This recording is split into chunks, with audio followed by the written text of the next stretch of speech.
할렐루야. 하나님은 우리와 함께 하십니다. 오늘도 참으로 좋은 날입니다. 오늘 이 시간 함께 은혜 받을 말씀은 요한복음 16장 7절 말씀입니다. 요한복음 16장 7절 말씀입니다. 우리 다 함께 봉독하겠습니다. 그러나 내가 너희에게 실상을 말하노니 내가 떠나는 것이 너희에게 유익이라. 내가 떠나가지 아니하면 보혜사가 너희에게로 오시지 아니할 것이요 가면 내가 그를 너희에게로 보내리니. 아멘. 오늘 저는 본문 말씀을 가지고 성령님과 만남이 주는 유익, 성령님과 만남이 주는 유익이라는 말씀으로 함께 은혜의 말씀 나누고자 합니다. 사람은 누구를 만나 동행하느냐에 따라서 그 삶의 좌우가 달라집니다.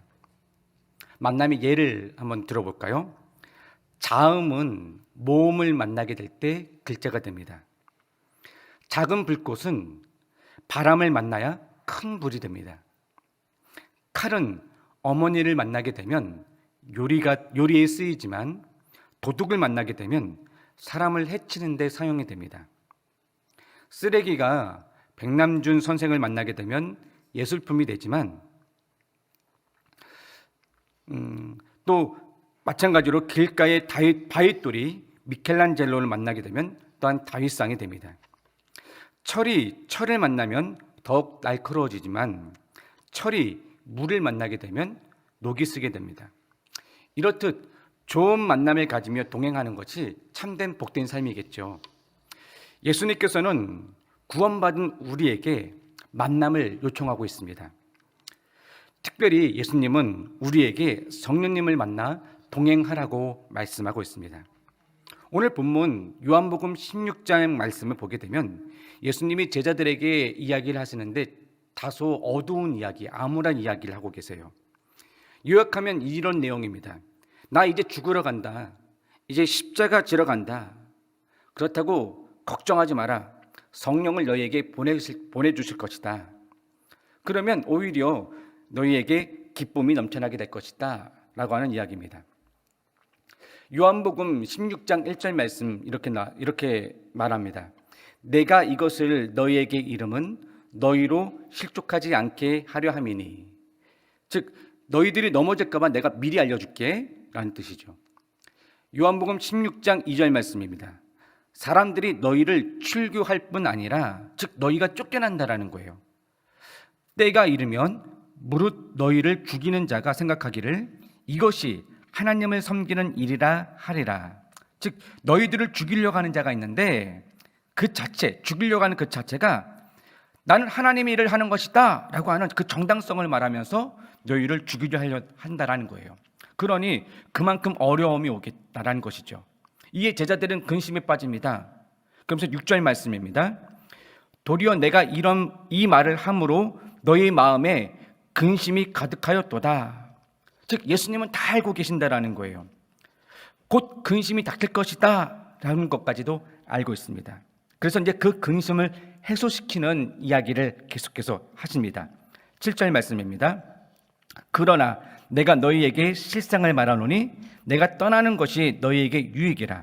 내가 떠나가지 아니하면 보혜사가 너희에게로 오시지 아니할 것이요. 즉 오히려 근심하지 마라. 근심할 것이 아니다. 왜냐하면 내가 떠난 이후에는 성령이 오시기 때문이다 라고 말씀하시고 계신다는 거죠. 즉 성령이 얼마나 중요한지를, 성령의 중요성을 예수님 스스로가 증명하고 계신 거예요. 내가 너희들 옆에 있는 것보다 성령이 오시는 게 훨씬 더 낫다. 성령이 오시면 엄청난 일이 벌어진다라는 것을 이야기하고 있죠. 자, 우리가 신앙생활하면서 염려, 걱정, 근심에 빠지는 이유가 무엇입니까? 두려워하며 또 위축되고 마치 나사가 헐거워진 것처럼 살아가는 이유가 무엇이죠? 바로 보혜사 성령이 오셨음에도 불구하고 마치 나는 성령님이 없는 것처럼 활동하니까, 생활하니까 그렇게 마음속에 염려가 있고 근심이 있게 된다는 거예요. 성령 없이 살고 있다고 한다면 그는 무력한 삶을 살 수밖에 없습니다. 현재 우리는 코로나19라고 하는 시대를 거쳐가고 있습니다. 벌써 1년 반이 지났고 2년이 가까운 시간으로 달려가고 있습니다. 그런데 그런 상황 속에서 우리의 마음은 점점 위축되고 있지는 않습니까? 신앙생활을 한다고 하지만 그 신앙생활 속에서 주님 바라보는 것이 아닌, 성령님과 함께 동행한다라는 그 마음을 가지고 있는 것이 아닌, 마치 성령 없는 사람들처럼 우리 마음속에 염려가 앞서고 걱정이 앞서고 내 눈앞에 있는 현실 속에 놓여있는 그 상황만 보면서 걱정의 마음을 갖고 있지는 않습니까? 예수님은 말씀하십니다. 오히려 내가 없는 것이 유익이다. 그럼 유익이 될 수 있는 유일한 길은 무엇이냐? 성령이 임해야 된다라는 거예요. 성령이 임해야지만이 유익이 된다라는 것입니다. 오늘 성령과의 만남이 우리들에게 큰 유익이 될 줄 믿습니다.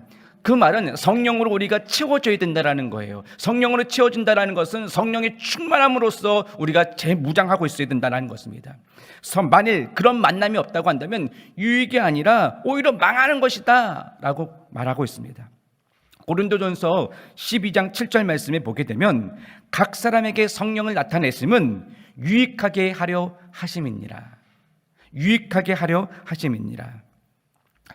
자, 성령과의 만남에서 오는 유익이 무엇인가 우리 한번 살펴보고자 합니다. 첫 번째는 나의 눈을 믿음의 눈으로 변화시킨다라는 거예요. 한번 따라하겠습니다. 나의 눈을 믿음의 눈으로 변화시킨다.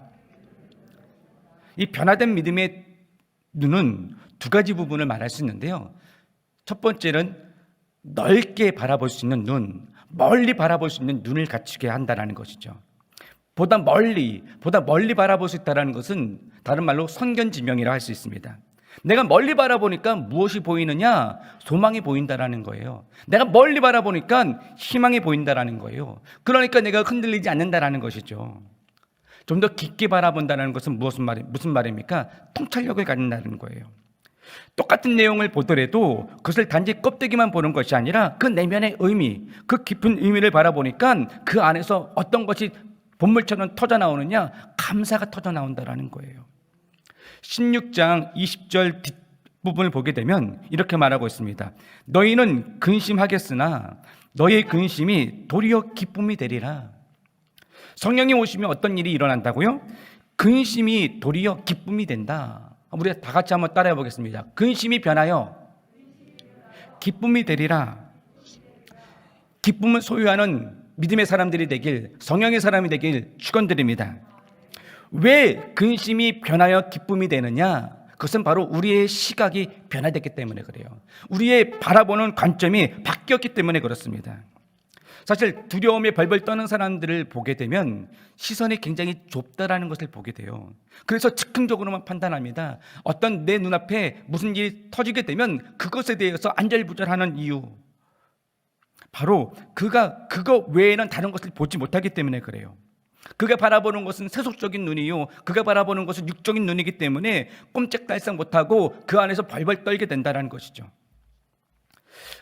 하나의 예를 볼까요? 열왕기하 6장에 보면 엘리사의 종이 나옵니다. 아람 군대가 엘리사를 죽이고자 엘리사가 거한 성읍에 둘러쌉니다. 그러자 아침 일찍 일어난 엘리사의 종이 호들갑 떨며 이야기해요. 아, 주인님, 어찌합니까? 그러자 엘리사는 말해요. 두려워하지 마라.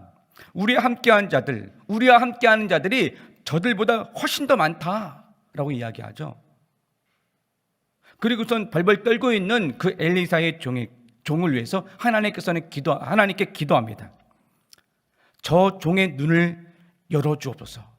저 종의 눈 좀 열어주세요. 그러자 어떤 일이 벌어졌습니까? 열왕기하 6장 17절 하반절입니다. 한번 우리 다 같이 한번 읽어볼까요? 야훼께서 그 청년의 눈을 여심해 그가 보니 불말과 불병거가 산에 가득하여 엘리사를 둘렀더라.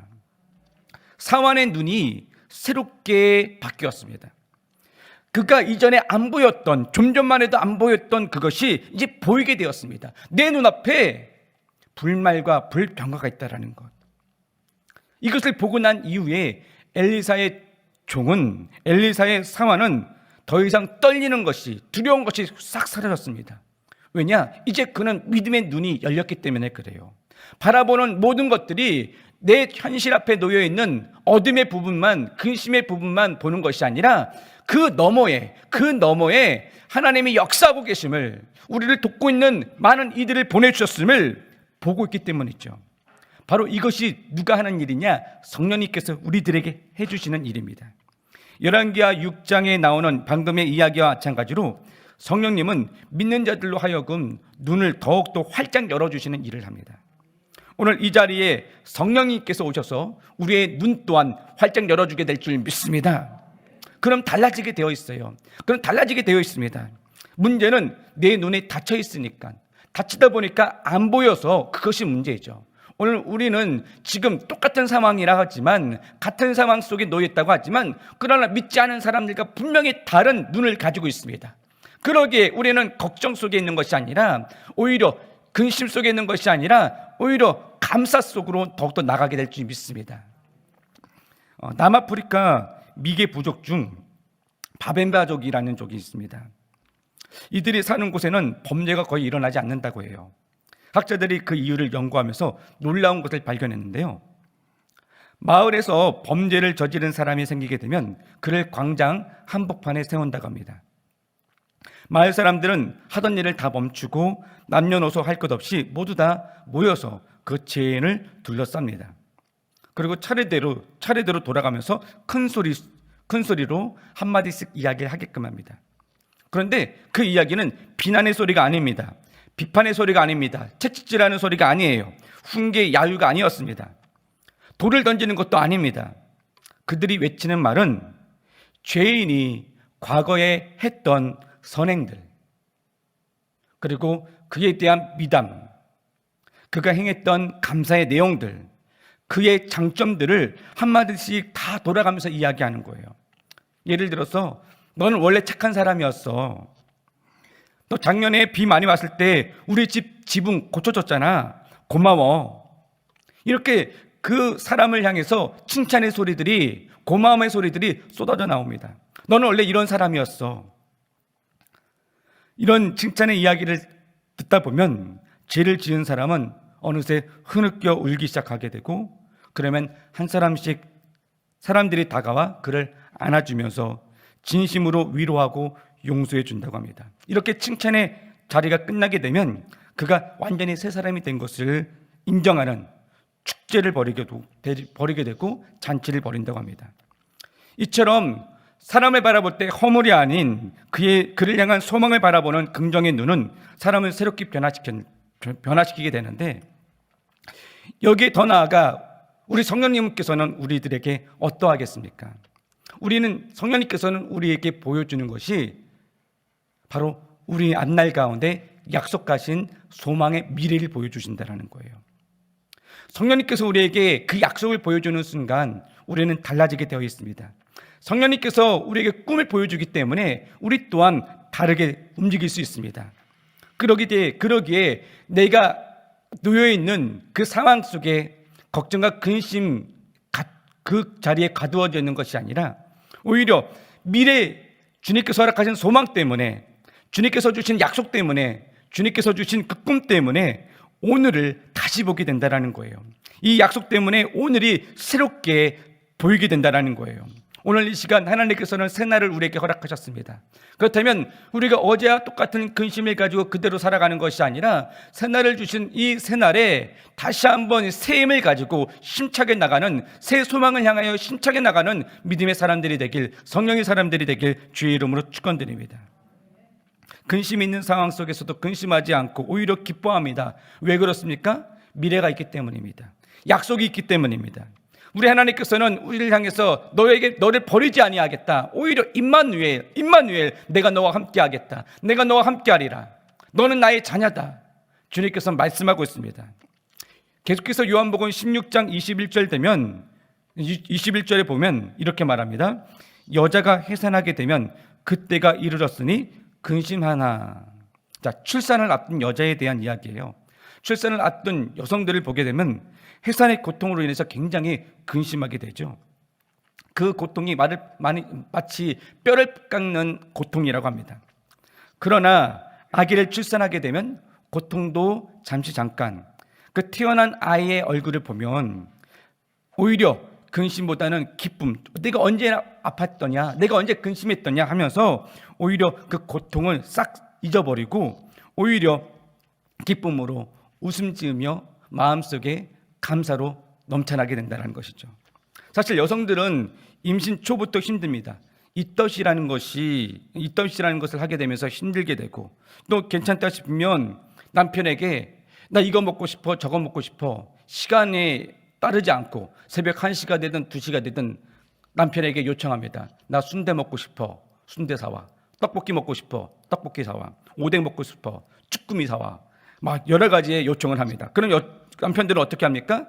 아내가 힘들어 한다고 하는데 이 힘듦이 진짜 같기도 하고 가짜 같기도 하고 뭐 알 수가 없잖아요. 그러다가 아기가 낳을 때 되면, 해산할 때 되면 수술실 분위기 어떻습니까?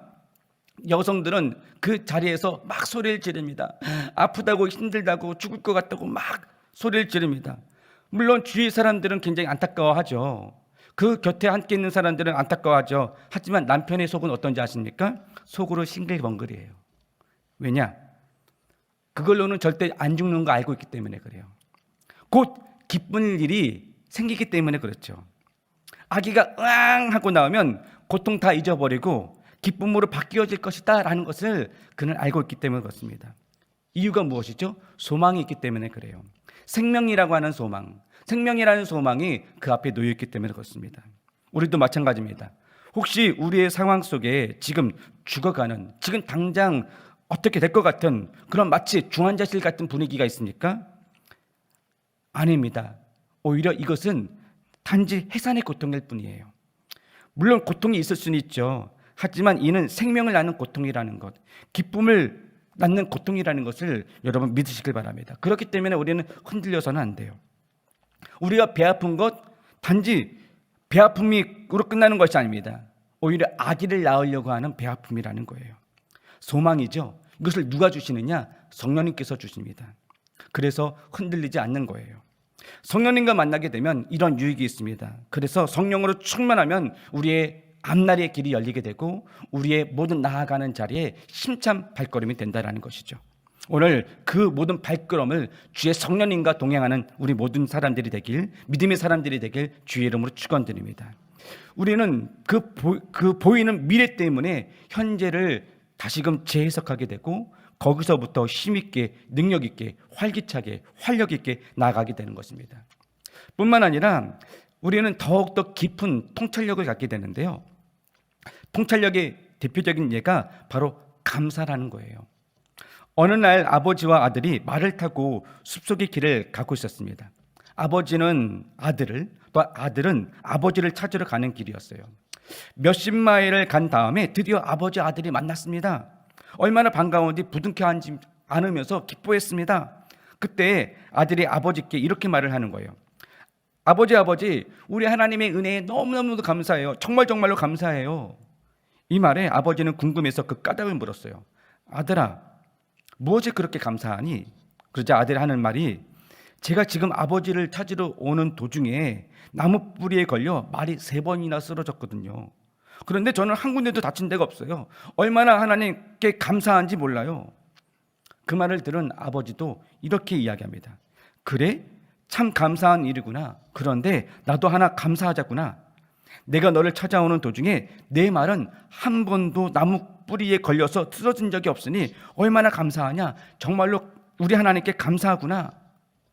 자, 우리의 감사의 내용, 같은 상황을 보더라도 그것을 재해석할 수 있는 우리의 삶의 자리, 때로는 감사하지 못할 내용임에도 우리는 감사할 수 있는 그런 믿음의 고백을 하게 됩니다. 대표적인 예가 손양원 목사님이시죠. 첫째 아들, 둘째 아들 모두 공산군의 손에 의해서 죽음을 당합니다. 그래서 장례식을 치르게 되는데 그때 어떤 것을 선포하느냐? 내 아들 죽인 자를 나의 양자로 삼겠습니다 라고 선포합니다. 그러면서 그 장례식장에서 10가지의 감사를 외치게 되는데 그 감사의 내용들을 세부적으로 한번 보게 되니 보니까 어떤 내용이냐면, 첫 번째, 우리 혈통에서 순교자가 나와서 감사합니다. 우리 혈통 중에서 특별히 우리 집안 큰 짓도 아니고 작은 짓도 아니고 우리 집안에 이런 순교자가 나오게 하심에 감사합니다. 또 우리 집안에는 삼남 삼녀가 있는데 그 중에서도 제일 똑똑한 첫째, 둘째가 순교하게 하심에 감사합니다. 이렇게 쭉쭉쭉 감사에 대한 이야기를 합니다. 이 과분한 축복 주셨음에 감사합니다 라고 이야기하고 있어요. 사실 내용은 딱 한 가지거든요. 첫째 아들 죽었고 둘째 아들 죽었습니다. 그런데 그 부분에 대해서 10가지로 다 쪼개서 더욱더 그 시간이 감사한 시간이라고 이야기하고 있습니다. 이것이 바로 우리가 가져야 될 통찰력입니다. 똑같은 문제를 보고 슬퍼하고 괴로워하고 있는 것이 아니라 전혀 다른 시각으로 바라보고 있잖아요. 하나님의 시각으로 새롭게 해석하는 것, 그것이 바로 성령님께서 우리들에게 주시는 능력이라는 것이죠. 데살로니가전서 5장 16절 말씀에 이렇게 이야기합니다. 항상 기뻐하라, 항상 기뻐하라. 그런데 항상 우리가 기뻐할 수 있습니까? 로마서 12장 12절 말씀에 해답이 있는데요, 이렇게 말하고 있습니다. 소망 중에 즐거워하며 환난 중에 참으며 기도에 항상 힘쓰며. 여기 보니까 즐거워하는 이유가 무엇이냐, 기뻐하는 이유가 무엇이냐, 소망 중에. 소망이 있으면, 소망이 있기 때문에 우리는 기뻐할 수 있다는 거예요. 항상 기뻐하는 사람들에게 그런 가지고 있어야 될 것이 무엇이냐, 반드시 있어야 될 것이 무엇이냐, 그것은 바로 소망이라는 거예요. 소망만 있으면 된다는 것이죠. 어떤 상황이라도 환경이 나쁘거나 좋거나 또한 능력이 없거나 있거나 관계없이 우리들이 먼저 소유해야 될 것은 소망이라는 거예요. 그래서 우리는 항상 기뻐하다라는 것입니다.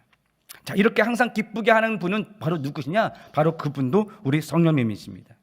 성령님은 날마다 우리에게 소망을 주십니다. 성령님은 날마다 나에게 눈을 뜨게 하시는데 소망의 눈을 뜨게 하신다라는 거예요. 그래서 우리는 똑같은 상황 속에서도 내가 공부를 하거나 사업을 하거나 어떤 무언가 일을 추진하고자 할 때에 우리는 항상 다음과 같이 기도를 해야 됩니다. 성령님, 인정하고 환영하고 모셔드립니다. 오늘 이 시간 내가 성령으로 충만케 하여 주옵소서. 성령님께서 나의 눈을 열어 주옵소서. 깊은 감사의 통찰력을 갖게 하시고 소망의 넓은 시각을 갖게 하여 주옵소서. 오늘 내가 누구의 눈으로 바라보느냐? 바로 성령님의 눈으로 바라봐야 됩니다. 오늘 저는 안경을 끼고 있습니다. 안경을 벗으면 여러분이 앞에 있지만 여러분의 모습이 보이지 않습니다. 하지만 안경을 가까이 하고 안경을 끼니까 여러분이 보입니다. 내가 어떤 것을 끼느냐, 어떤 것을 가까이 하느냐, 보일 수가 있고 안 보일 수가 있습니다. 오늘 마찬가지로 우리들이 늘 가까이 해야 될 것이 있습니다. 그것은 바로 성령이라고 하는 안경이에요. 성령님을 내가 가까이 두고 성령님의 마음을 내가 소유하며 나가게 되면 우리는 내가 보는 모든 시야가, 내가 보이는 모든 것들이 다 다르게 보인다라는 거예요. 세상 사람들처럼 한숨 쉬는 모습으로 바라보는 것이 아니라 우리는 소망이 있기 때문에, 미래가 있기 때문에 오히려 소망 중에 기뻐할 수 있는 믿음을 토대로 나아갈 수 있다는 것입니다. 다시 한번 재해석할 수 있는 힘, 그 힘이 저 여러분들에게 생기게 되길, 또한 그런 힘으로 오늘 하루를 멋지게 살아가게 되길 주의 이름으로 축원드립니다. 우리에게 불타는 의욕만 앞서게 된다면 힘차게 일은 할 수 있죠. 그런데 힘들어하는 건 어쩔 수 없잖아요. 하지만 내 눈이 아닌 성령님의 눈을 갖도록 우리가 더욱더 기도하게 될 때 눈을 열어주세요. 하나님 눈을 열어주세요. 성령님 눈을 열어주세요. 성령님 제 눈을 활짝 열어주세요. 활짝 열어주세요. 그렇게 되면 흔들리지 않는다라는 것입니다. 안 보이면 힘이 들지요. 보이지 않기 때문에 힘들 수밖에 없죠. 하지만 보이게 되면 그것만 볼 수만 있다고 한다면 하나도 힘들 것이 없다라는 거예요. 그러기에 우리는 기도합니다. 주님 보여주십시오. 주님 보여주십시오. 주의 영광을 보게 하여 주옵소서. 내 눈 주의 영광을 보내. 내 눈 주의 영광을 보내. 그러면 뭐든지 어렵지 않게 된다라는 거예요. 오늘 이 자리에 우리의 눈이 활짝 열려 성령의 사람으로서 더욱더 전진해 나가는 오늘 하루의 시간, 하나님께서 허락하신 기쁨의 자리로 나아가길 바랍니다. 뿐만 아니라 우리가 가져야 될 두 번째 것은 은혜의 파워로 살아가는 것입니다. 은혜의 파워. 하나님께서 우리를 그냥 세워주신 것이 아니라 은혜로 더욱더 무장한 사람으로서, 은혜로 충만한 사람으로서 우리를 살게끔 하십니다.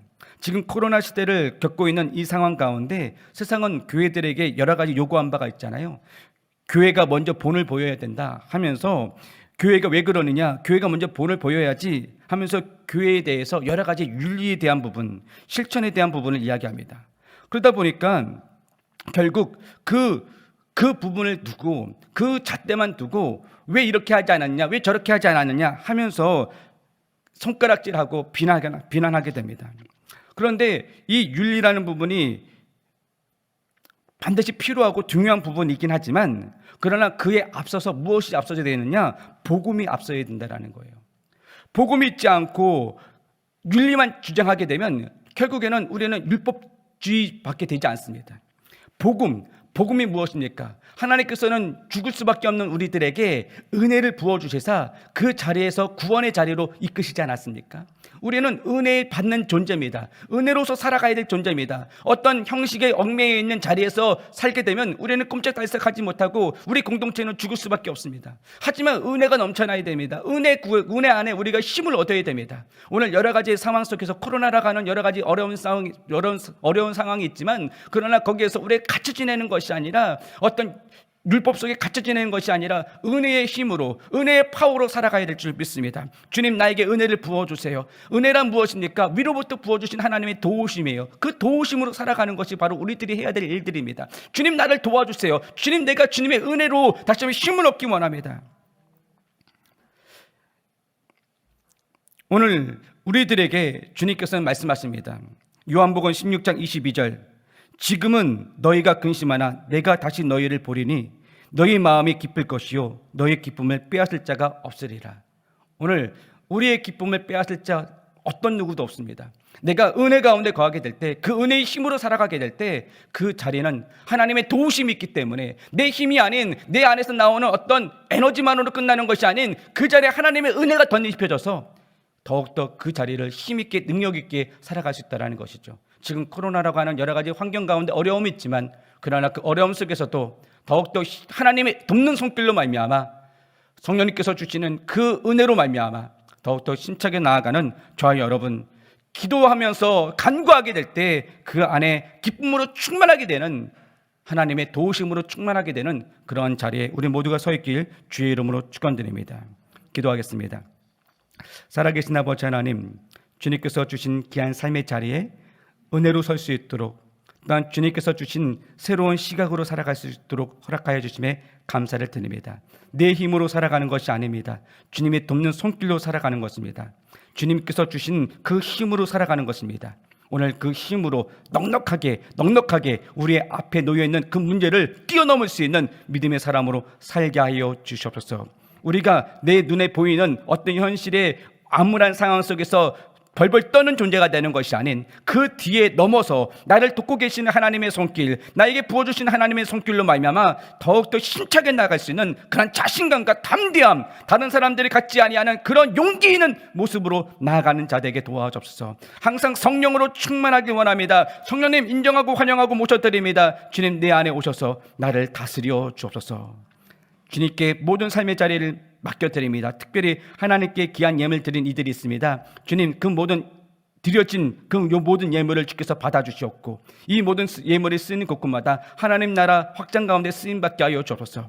그리고 그 마음을 다하여 주님 앞에 나간 그 모든 성도들 한 사람 한 사람의 심령 속에 기쁨으로 가득 차게 하시고, 또한 그 모든 자리에 하나님께서 채워주시는, 넘치도록 채워주시고 부어주시는 놀라운 일들을 경험케 하여 주옵소서. 아픔의 자리에 있는 사람들이 노인받고 건강함을 되찾게 도와주시옵고, 힘듦의 자리에 놓여 있는 사람들, 그 모든 자리에서 묶임을 노인받고 그 안에서 더욱더 용기를 얻고 담대함을 얻고 일어설 수 있는 하나님의 일꾼으로 서 있게 하여 주옵소서. 감사를 드립니다. 이 모든 예물 받아 주옵소서. 우리의 모든 정성을 주님 받아 주옵소서. 예수님 이름으로 기도드립니다. 아멘. 하늘에 계신 우리 아버지여, 이름이 거룩히 여김을 받으시오며 나라가 임하시오며 뜻이 하늘에서 이루어진 것과 같이 땅에서도 이루어지리이다. 오늘 우리에게 일용할 양식을 주시옵고, 우리가 우리에게 죄 지은 자를 사하여 준 것과 같이 우리의 죄를 사하여 주시옵고, 우리를 시험에 들게 하지 마시옵고 다만 악에서 구하시옵소서. 나라와 권세와 영광이 아버지께 영원히 있사옵나이다. 아멘.